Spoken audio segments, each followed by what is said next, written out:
Lessons from CILAD 2016: How to Manage Congress Participation from Zero. International congresses are not just scientific gatherings, they are market stages. For companies in pharmaceuticals, biotechnology, or medical devices, booth participation is a structural act of positioning. It signals presence, credibility, and commitment to the field. Unlike routine marketing campaigns, congresses happen only once a year, making them non-repeatable visibility windows. Missing one cycle means losing an entire year of exposure. The standard process of booth participation. While each company adapts to its resources and culture, the standard workflow for managing a booth at an international congress involves several distinct stages and actors. 1. Booth reservation timing, typically secured immediately after the previous year's congress. Actors: Congress organizers, selling space; company, choosing size and location, often through business development or marketing. Risk: late reservations force the company into poor locations or reduced sizes. 2. Booth design and construction. Actors: booth constructor, official or third party; company marketing team, sometimes external design agencies. Tasks: prepare design renderings, finalize layout, include functional spaces, storage, posters, shelving, meeting areas.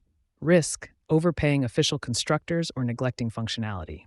3. Gimmicks and promotional materials.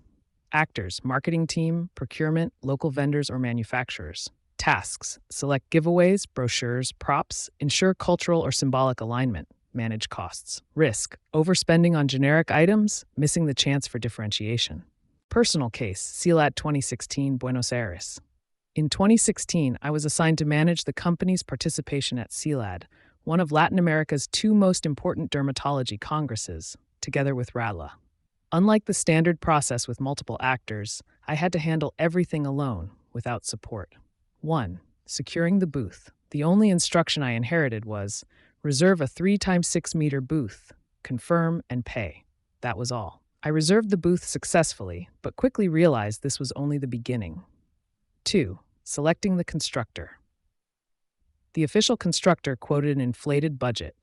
I benchmarked 3 alternatives and, with the help of an industry contact, secured a contractor who delivered 40 to 50% savings with better materials and finishes. 3. Booth design. Marketing's input was minimal, just logos and color codes. I worked directly with the contractor, reviewed 3 designs, and chose one. I personally added illumination, poster and shelving areas, and a hidden storage zone for brochures, gimmicks, and bags. Without storage, a booth collapses into clutter. 4. Gimmicks and materials. The budget was tiny. I sought something affordable yet symbolic and found gold-colored metal bookmarks, paired with a mini poster introducing our company and products. By contacting the manufacturer directly, I cut costs to less than 40% of vendor prices.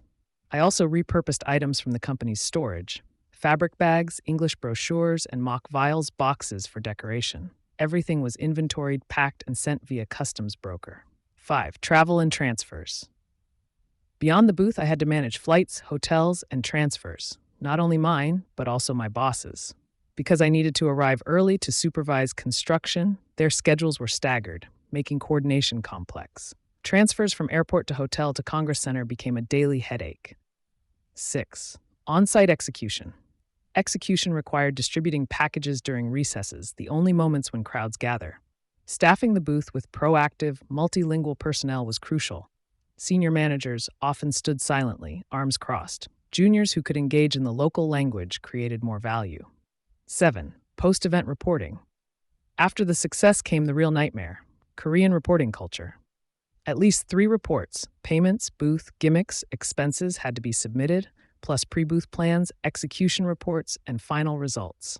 Every receipt had to be physically glued onto A4 paper and handed in within 4 days.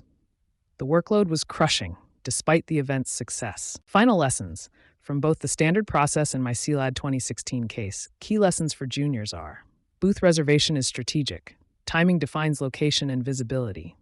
Never overpay blindly. Benchmark constructors, use networks, and cut costs without cutting quality. Design must include functionality: storage, lighting, shelving. Without these, booths fail operationally. Gimmicks should be symbolic and cost-effective. Direct sourcing and creativity beat generic vendors. Logistics are as heavy as design. Flights, hotels, transfers, and customs are full projects themselves. Execution is about interaction. Proactive, multilingual staff matter more than passive senior presence. Reporting is part of the job. Especially in Korea, post-event bureaucracy can be as demanding as the event itself. Conclusion. Managing Congress participation is one of the most complex tasks for a professional because it touches almost every corporate function at once: finance, logistics, marketing, procurement, and executive management. My CILAD 2016 experience proved that even with minimal resources and no support, it is possible to deliver success, but only through structural thinking, cost discipline, and relentless attention to detail. Welcome to the BioPharma Business Intelligence Unit, where symbolic integrity meets strategic clarity. At BBIU, we go beyond the headlines to decode the structural forces behind global biopharma, AI, and economic realignment. If you value precision, verification, and symbolic depth, this channel is for you. Subscribe now to access our weekly briefings, dossiers, and intelligence reports, and consider joining our institutional tier to unlock early warning systems, custom metrics, and exclusive strategic insight.